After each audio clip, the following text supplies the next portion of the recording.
अस्सलाम वालेकुम dear viewers and students. उम्मीद है आप सब खैरियत से होंगे। आज हम स्टार्ट करने वाले हैं एक बहुत ही इम्पोर्टेंट लेक्चर जिसमें हम डिस्कस करेंगे एक केमिस्ट्री का बहुत ही important topic reaction kinetics.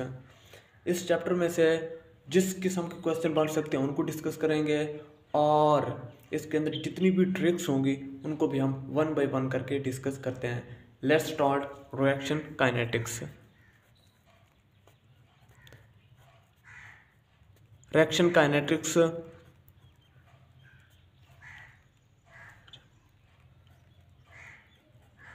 Kinetics या फिर इसको हम केमिकल काइनेटिक्स भी कह सकते हैं, एक ही बात है। केमिकल काइनेटिक्स क्या होते हैं, ये है क्या? ये है तो केमिस्ट्री की ब्रांच, लेकिन इसमें हम डिस्कस क्या करते हैं, ठीक है। इसका पर्पस क्या है, इसको लाने का क्या मकसद था? उसका ये मकसद था कि हम इसको इसमें स्टडी करते हैं। वो स्टडी क्या क्या स्टडी करते हैं हम स्टडी करते हैं इसमें order of reaction,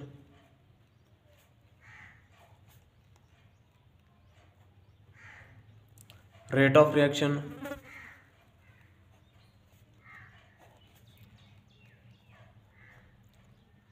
order of reaction भी डिस्कस करते हैं, रेट ऑफ रिएक्शन भी डिस्कस करते हैं, मैकेनिज्म ऑफ रिएक्शन भी डिस्कस करते हैं, ठीक है। मैकेनिज्म ऑफ रिएक्शन को भी डिस्कस करते हैं हम रिएक्शन काइनेटिक्स के अंदर।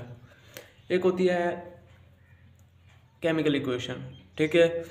केमिकल इक्वेशन बेसिकली हमने ये डिस्कस करना है कि आखिर इस ब्रांच को लाने का क्या मकसद था, ये हमने डिस्कस किया, ठीक है। क्या हम इनको केमिकल इक्वेशन से ड्राइव नहीं कर सकते? बिल्कुल भी नहीं कर सकते थे, बिल्कुल भी नहीं कर सकते थे, ठीक है। जो हमारे पास जो होती है ना केमिकल इक्वेशन उसका हम एडवांटेजेस भी डिस्कस करते हैं और डिसएडवांटेजेस को भी डिस्कस करते हैं। केमिकल इक्वेशन सिर्फ और सिर्फ दो काम कर सकती है। केमिकल इक्वेशन से सिर्फ और सिर्फ हमें दो चीज़ों का पता चल सकता है, ठीक है। वो क्या है? नंबर वन ये है कि हम नेचर ऑफ रिएक्टेंट्स जो प्रोडक्ट्स को हम पता चला सकते हैं, ठीक है। वो हमें बताती है नेचर ऑफ रिएक्टेंट्स और प्रोडक्ट्स, ठीक है। और जो दूसरी बात है वो ये बताती है number of moles of reactants और प्रोडक्ट्स, ये बताती है हमें केमिकल इक्वेशन, ठीक है। केमिकल इक्वेशन से ये तमाम चीज़ें हम पता नहीं चला सकते हैं, ठीक है। केमिकल इक्वेशन से ये तमाम चीज़ें हम पता नहीं चला सकते। जितनी भी चीज़ें, ये ऑर्डर ऑफ रिएक्शन हो गया, रेट ऑफ रिएक्शन हो गया, मैकेनिज्म ऑफ रिएक्शन हो गया, इसके अलावा factor affecting the rate of reaction हो गया, ये तमाम चीज़ें हम एक केमिकल इक्वेशन से हम नहीं मेजर कर सकते हैं, नहीं पता चला सकते। तो इसी वजह से इनको हम, ये जो तीनों के तीनों हैं, इनको हम बेसिकली डिसएडवांटेजेस भी कह सकते हैं एक केमिकल इक्वेशन के। तो केमिकल इक्वेशन से हम सिर्फ और सिर्फ इन दो चीज़ों का पता चला सकते हैं, या तो हम नेचर ऑफ रिएक्टेंट्स और प्रोडक्ट्स को पता चला सकते हैं और number of moles of reactants और प्रोडक्ट पता चला सकते हैं। तो हमने यहाँ पर ये डिस्कस किया कि आखिर रिएक्शन काइनेटिक्स एक केमिस्ट्री की एक नई ब्रांच बनाने का बेसिकली मकसद क्या था, ठीक है। हमने उससे डिस्कस किया। बेसिकली मकसद ये था कि वरना अगर ये केमिकल इक्वेशन से मेजर हो जाते तो इसको केमिकल रिएक्शन काइनेटिक्स को लाने की कोई ज़रूरत नहीं थी, ठीक है। क्योंकि जो केमिकल इक्वेशन से हम ये तमाम चीज़ें मेजर नहीं कर सकते, तो इसी वजह से केमिस्ट्री की एक नई ब्रांच की ज़रूरत थी और इसी वजह से इस ब्रांच को लाया गया और जिसके अंदर हम इन तमाम चीज़ों को डिस्कस करते हैं। केमिकल काइनेटिक्स के अंदर जो सबसे पहले हम डिस्कस करते हैं वो है रेट ऑफ रिएक्शन, ठीक है। Rate of reaction, what is actually rate of reaction mean? Rate of reaction क्या है? इसकी हम रेट ऑफ रिएक्शन में से भी क्वेश्चन अक्सर पूछे जा सकते हैं, इसकी हमें बेसिक्स का पता होना चाहिए, ठीक है। बेसिक्स का पता होना चाहिए। What does rate of reaction mean, ठीक है। रेट होता क्या है? रेट बेसिकली होता है रेट इज इक्वल टू ठीक है। रेट जो होता है वो होता है चेंज इन कंसंट्रेशन, ठीक है। चेंज इन कंसंट्रेशन वो रिएक्टेंट की कंसंट्रेशन भी हो सकती है, प्रोडक्ट भी हो सकती है। तो change in concentration of reactants या products per unit time, this is called rate. ये होता है बेसिकली रेट, ठीक है। यानी कंसंट्रेशन ऑफ रिएक्टेंट या प्रोडक्ट्स जैसे जैसे चेंज होती है पर यूनिट टाइम, रेट भी वैसे वैसे चेंज हो जाता है। अब सबसे पहले हम इसका ग्राफ को डिस्कस करते हैं। जब हम ग्राफ डिस्कस करते हैं कंसंट्रेशन और टाइम के दरमियान, जो इस ग्राफ की जो स्लोप होती है वो हमें रेट के बारे में बताती है, ठीक है। ये है हमारे पास ग्राफ, यहाँ पर होते हैं हम कंसंट्रेशन को पुट करते हैं, चेंज इन या कंसंट्रेशन को हम लिख सकते हैं, और इधर होता है हमारे पास टाइम, ठीक है। तो ये है हमारे पास, यहाँ पर होते हैं एक्चुअली रिएक्टेंट्स। टाइम जैसे जैसे गुजरता जाता है इनकी कंसंट्रेशन जो होती है वो कम होती जाती है। और ये है प्रोडक्ट, ठीक है। ये रिएक्टेंट्स होते हैं और ये वाले जो होते हैं ये प्रोडक्ट्स होते हैं। जैसे जैसे टाइम गुजरता गया रिएक्टेंट की कंसंट्रेशन कम होती जाती है और प्रोडक्ट की कंसंट्रेशन बढ़ती जाती है। तो जैसे जैसे रिएक्टेंट की कंसंट्रेशन कम होती जाती है, रिएक्शन जो होता है टुवर्ड कंप्लीशन एक्चुअली मूव करता जाता है, ठीक है। रिएक्शन टुवर्ड, अब ये देख, अब इस ग्राफ की जो स्लोप होती है ना वो हमें रेट के बारे में बताती है। कैसे? अब ये देख, हम स्लोप को कैसे मेजर करते हैं? स्लोप को तो ये स्लोप है, स्लोप ये हो गया change in concentration over change in time. तो चेंज इन कंसंट्रेशन और चेंज इन टाइम ये क्या है? ये रेट है, ठीक है। ये क्या है? रेट के बारे में हमें बताती है। अब हम यहाँ से स्लोप से पता चला सकते हैं आसानी से कि कहाँ पर रेट कम है, कहाँ पर रेट ज़्यादा हो रहा है, कहाँ पर रेट मिनिमम है, कहाँ पर मैक्सिमम है, ठीक है। हम स्लोप से आसानी से पता चला सकते हैं। अब ये देख, शुरू में स्लोप मैक्सिमम है, शुरू में स्लोप मैक्सिमम है, स्टीपेस्ट है, तो वहाँ पर रेट मैक्सिमम होगा। तो यहाँ पर हम लिख सकते हैं कि at first, at start rate जो होता है, रेट इज मैक्सिमम, ठीक है। और जैसे जैसे टाइम गुजरता गया इनकी जो स्लोप होती है वो ज़ीरो होती जाती है, ठीक है। ये देख, ये ऐसे हो जाती है, पैरेलल होती जाती है, parallel to the time axis. तो at the and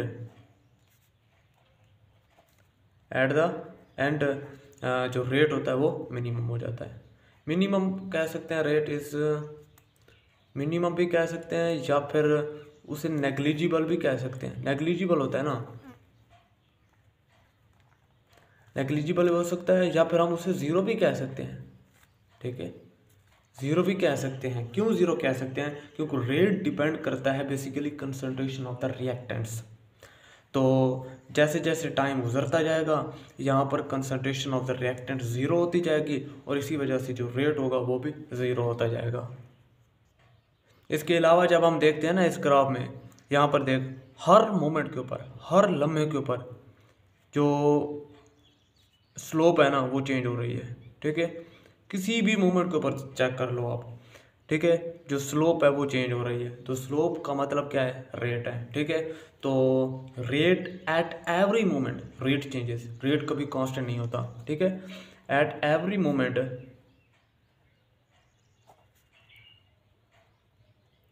rate changes,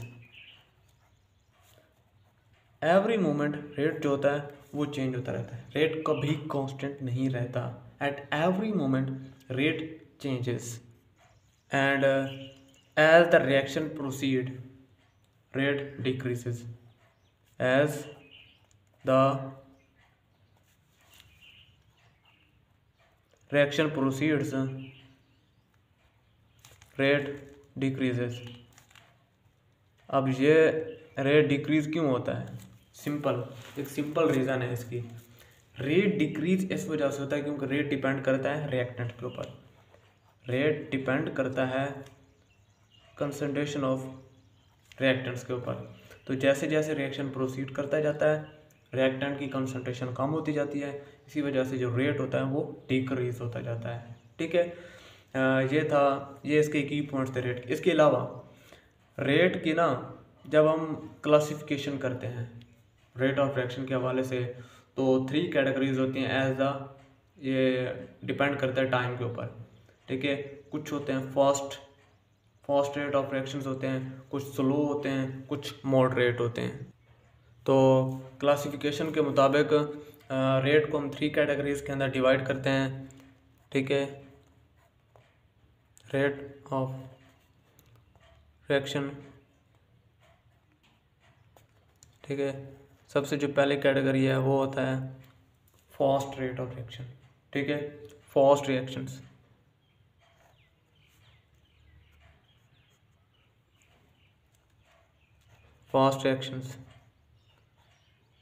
ठीक है, कुछ होते हैं मॉडरेट होते हैं और कुछ होते हैं स्लो, बहुत ही स्लो होते हैं। एक बात यहाँ पर याद रख लें, जो मॉडरेट रेट होता है ना, यही मेजरेबल रेट होता है। जो मेजरेबल रेट होता है ना, वो हमेशा मॉडरेट रेट ही होता है। फास्ट रेट को ड्यू टू ज़्यादा फास्ट उन रिएक्शंस की स्पीड की वजह से हम उन्हें मेजर नहीं कर सकते, और जो स्लो होते हैं वो स्लो स्पीड होने की वजह से उनको मेजर नहीं कर सकते। ठीक है, जो मेजरेबल रेट होता है वो एक्चुअली मॉडरेट रेट ही होता है। इसके अलावा हम रेट को एक और कैटेगरी के अंदर भी डिवाइड करते हैं, जिसमें 2 तरह के आ जाते हैं रेट। एक इंस्टेंटेनियस रेट होता है, और दूसरा होता है हमारे पास एवरेज रेट।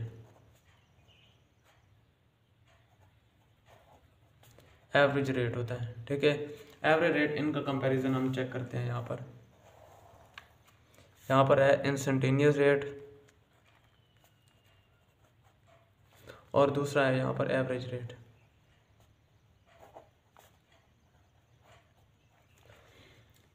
इंस्टेंटेनियस रेट और एवरेज रेट में क्या डिफरेंस है, हम इनको डिस्कस करते हैं। ठीक है, इंस्टेंटेनियस रेट क्या होता है? इंस्टेंटेनियस रेट एक ऐसा रेट होता है जो किसी भी इंस्टेंट के ऊपर हम मालूम करते हैं। ठीक है, कोई भी रिएक्शंस होता है, किसी भी इंस्टेंट के ऊपर हम मालूम करते हैं, this is called instantaneous rate. At any instant, rate of reaction at any instant of time. Rate of reaction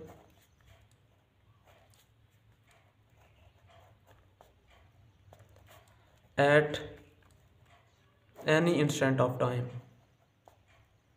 ठीक है, किसी भी लम्हे के ऊपर जो रेट होता है ना, वो होता है इंस्टेंटेनियस रेट। और दूसरा है एवरेज रेट।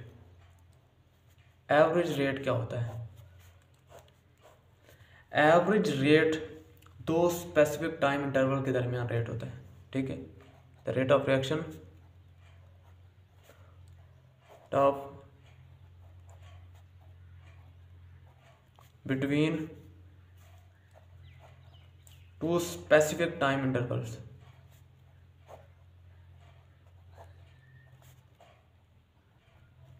ठीक है, 2 स्पेसिफिक टाइम इंटरवल के दरमियान जो रेट होता है वो एवरेज रेट होता है। ठीक है, इसके अलावा जो इंस्टेंटेनियस रेट होता है ना, वो इक्वल होता है dx/, और जो एवरेज रेट होता है, यहाँ पर सैंपल याद रखना,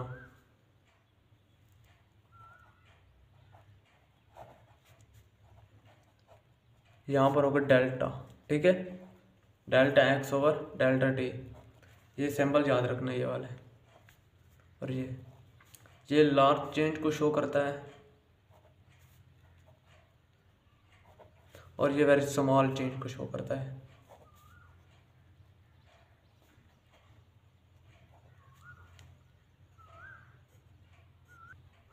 एट फर्स्ट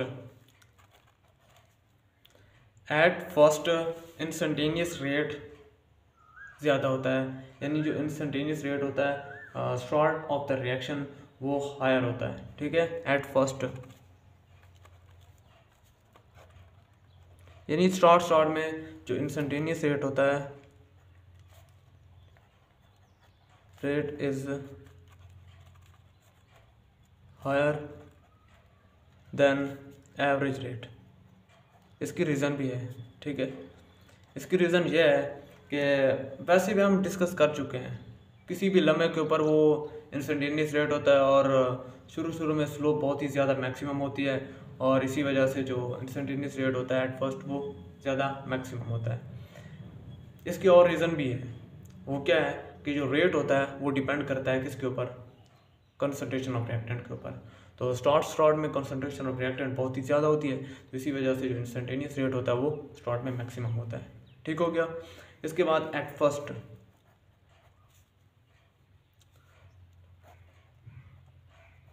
एवरेज रेट कम होता है, ठीक है। एट फर्स्ट इंस्टेंटेनियस रेट जो होता है वो ज़्यादा होता है, एवरेज रेट कम होता है। Rate is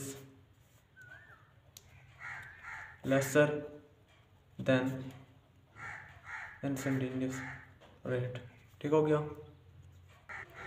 eight the end, end के ऊपर at the end instantaneous rate कम हो जाता है। Rate becomes lesser than average rate। अब रीज़न का पता होगा तुम्हें, क्योंकि रेट जो होता है वो डिपेंड करता है कंसंट्रेशन ऑफ द रिएक्टेंट्स के ऊपर। तो जैसे जैसे रिएक्शन प्रोसीड करता जाता है कंसंट्रेशन ऑफ द रिएक्टेंट वैसे वैसे कम होती जाती है। तो जैसे जैसे रिएक्टेंट की कंसंट्रेशन कम होती जाती है तो रेट उसी वजह से कम होता जाता है, ठीक है। तो at the and average rate जो होता है वो मैक्सिमम हो जाता है। एवरेज रेट जो होता है वो एट एंड एवरेज रेट जो होता है वो ज़्यादा होता है as compare to instantaneous rate, ठीक हो गया। एक ऐसा पॉइंट भी आता है, ठीक है, एक ऐसा पॉइंट भी आता है, या हम कह सकते हैं मिड के ऊपर भी, एट मिड ऑफ रिएक्शन जो इंस्टेंटेनियस रेट होता है वो become equal to average rate. Mid भी कह सकते हैं, या कोई ऐसा पॉइंट भी होता है, यानी एक ऐसा पॉइंट लाजमी आता है जहाँ पर इंस्टेंटेनियस रेट और एवरेज रेट इक्वल हो जाता है। इसके अलावा इंस्टेंटेनियस रेट और एवरेज रेट उस वक्त इक्वल होंगे जब जो टाइम इंटरवल होगा वो अप्रोचेस टू ज़ीरो कर जाएगा, ठीक है। फॉर एग्जांपल ये ग्राफ को डिस्कस करते हैं, वही कंसंट्रेशन और टाइम के दरमियान ग्राफ है, ठीक है। ये हो गया प्रोडक्ट के लिए और ये हो गया रिएक्टेंट के लिए। किसी भी पॉइंट के ऊपर जब हम बात करेंगे रेट की, जब हम बात करेंगे, ठीक है, किसी भी पॉइंट के ऊपर वो इंस्टेंटेनियस रेट होगा, ठीक हो गया। लेकिन जब हम बात दो स्पेसिफिक, फॉर एग्जांपल ये पॉइंट ए है और ये पॉइंट बी है, ठीक है, इन दो पॉइंट्स के दरमियान जब हम डिस्कस करेंगे ना तो वो एक एवरेज रेट होगा, ठीक है। अब असल में मैं कहना ये चाह रहा हूँ कि जब इन दोनों के दरमियान टाइम इंटरवल ज़ीरो हो जाएगा तो इसका मतलब क्या है कि ये बी पॉइंट ए के ऊपर आ जाए। ए पॉइंट के ऊपर क्या था, इंस्टेंटेनियस रेट था, ठीक है। तो एवरेज रेट और इंस्टेंटेनियस रेट किस वक्त इक्वल होते हैं, जब time interval approaches to zero, ठीक है। When time interval approaches to zero, तो उस वक्त instantaneous rate becomes equal to average rate. Instantaneous rate और एवरेज रेट एक दूसरे के बराबर हो जाते हैं, ठीक हो गया। ये भी यहाँ पर पॉइंट समझ आ गया होगा, जब टाइम इंटरवल उनके दरमियान ज़ीरो हो जाएगा तो इंस्टेंटेनियस रेट और एवरेज रेट बिकम इक्वल हो जाते हैं, ठीक है। तो ये बहुत ही इंपॉर्टेंट टॉपिक्स थी और इसमें से अक्सर वो क्वेश्चन वो पूछे जा सकते हैं। इंस्टेंटेनियस रेट्स शुरू में क्या होता है और एवरेज रेट क्या होता है, तो इसमें से भी अक्सर वो क्वेश्चन पूछ सकता है हमसे।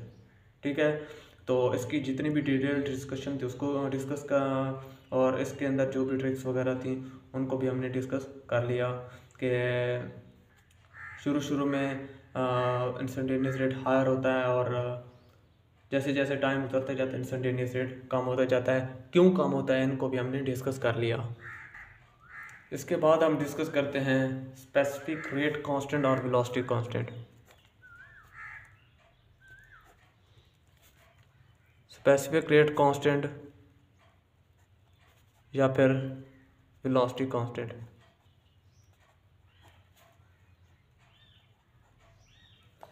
ठीक है, स्पेसिफिक रेट कांस्टेंट और वेलोसिटी कांस्टेंट होता क्या है।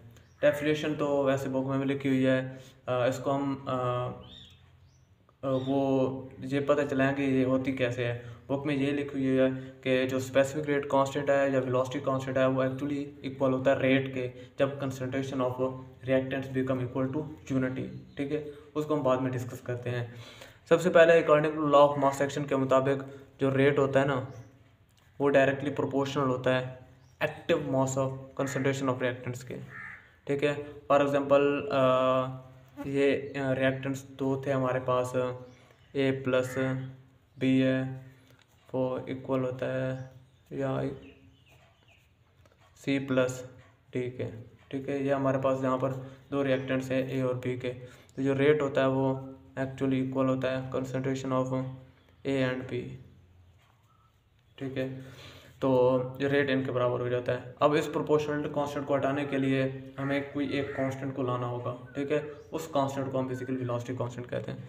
तो ये रेट इज इक्वल टू यहाँ पर के आ जाएगा। ठीक है, ये आ जाएगा, ये बी आ जाएगा। ठीक हो गया, this is called velocity constant. और वेलोसिटी कांस्टेंट एक हमेशा कांस्टेंट क्वांटिटी है, ये किसी और पैरामीटर की वजह से कभी भी चेंज नहीं होती, सिर्फ और सिर्फ ओनली टेम्परेचर की वजह से ही चेंज होती है। और ये मेजर करते हैं एट STP के ऊपर। ठीक है, STP mean 25 degree centigrade temperature and 1 ATM pressure के ऊपर इसको हम मेजर करते हैं। This is called rate constant और वेलोसिटी कांस्टेंट। ठीक हो गया, तो इनके जो यूनिट्स होते हैं ना अक्सर क्वेश्चन इनके यूनिट से आते हैं। ठीक है, यानी वेलोसिटी कांस्टेंट के यूनिट क्या होंगे, ये मोस्टली इनके जो यूनिट्स होते हैं ना वो ऑर्डर ऑफ रिएक्शन के ऊपर डिपेंड करते हैं। ठीक है, कि first order reaction, zero order reaction, second order reaction, third order reaction, इनमें इनके यूनिट क्या होंगे। ठीक है, अब इनकी दो तरह की ट्रिक्स हैं जिसमें आसानी से हम पता चला सकते हैं। दोनों को मैं डिस्कस करूँगा यहाँ पर, यानी उनके यूनिट्स ऑफ वेलोसिटी कांस्टेंट। सबसे जो पहले ये है कि वो तो सिंपल है ना, पहले वो ये है कि यहाँ पर जो रेट होता है ना कि ये है कंसंट्रेशन। ठीक है, इनके ऊपर कोई ना कोई वो ऑर्डर ऑफ रिएक्शन होगा। ठीक है, अब सबसे पहले हमारे पास आ जाता है zero order reaction. Zero order reaction उसमें क्या होगा, ज़ीरो ऑर्डर रिएक्शन के अंदर यहाँ पर रेट होगा के और ए है, यहाँ ए के ऊपर ज़ीरो है। ठीक है, something raise to power zero जो होती है वो इक्वल हो जाएगी, किसके बराबर हो जाएगी, 1 के बराबर हो जाएगी। ठीक है, तो rate will be equal to 1 हो जाएगा ना, तो यहाँ पर ये हो जाएगा। तो in case of zero order reaction, zero order reaction के अंदर rate is independent of initial concentration of the reactants. समझ आ गई ना, यहाँ पर वो कंसंट्रेशन वगैरह नहीं है ना, तो rate is independent of the initial concentration of reactant. अब यहाँ पर के वही यूनिट होंगे, जो के की इसके यूनिट है। तो इसके यूनिट क्या होते हैं, मोल पर डेसीमीटर क्यूब पर सेकंड। ठीक है, तो यहाँ पर के भी ये यूनिट होंगे। समझ आ गई। ठीक है, this is zero order reaction. इसी तरह हम बात करते हैं फर्स्ट ऑर्डर रिएक्शन की।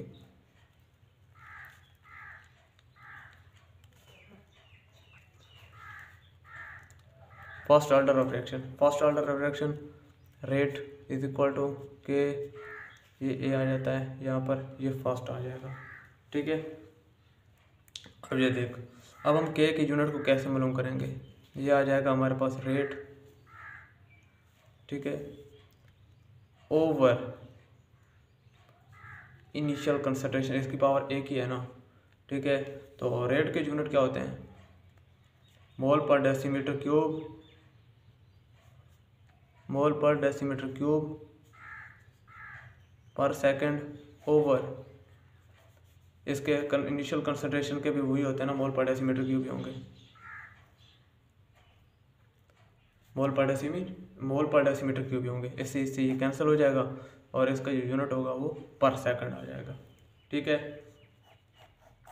तो इसी तरह हम आसानी से पता चला सकते हैं। ये है पहली ट्रिक। ठीक है, पहली ट्रिक है कि हम के यूनिट को हम किस तरह मालूम कर सकते हैं अगर हमें ऑर्डर दिया हो। इसी तरह यहाँ पर सेकंड हो सकता है, थर्ड ऑर्डर हो सकता है। तो सिंपली हमने करना क्या है, सिंपली हमने रेट को ऊपर रखना है। ठीक है, और उससे नीचे हमने कंसंट्रेशन को 2, 3 पावर हो सकती है, तो हम वहाँ से कैंसिल करके हम आसानी से मालूम कर सकते हैं कि के यूनिट क्या होंगे। ठीक है, दूसरी जो ट्रिक है वो बहुत ही आसान है। वो ये है, यहाँ पर होगा मोल पर decimetre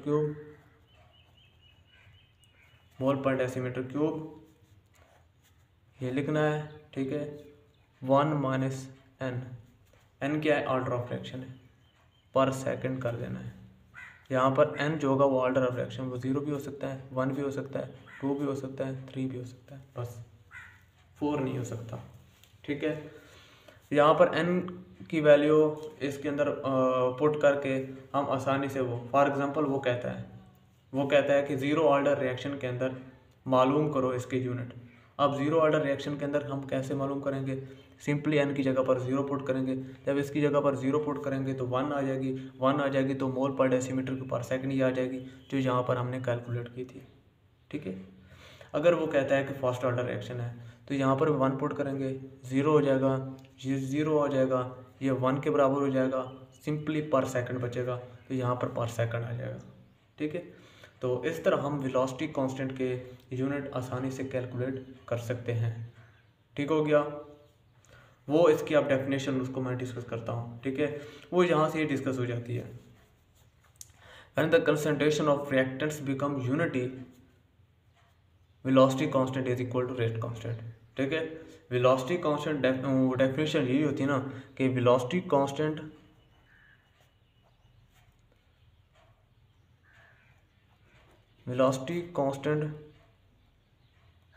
is the rate constant, velocity constant is the rate of, velocity constant is the rate of reaction when the concentration of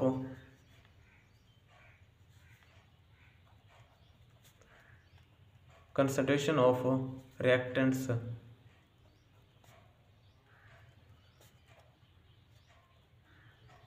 becomes equal to unity। ठीक है,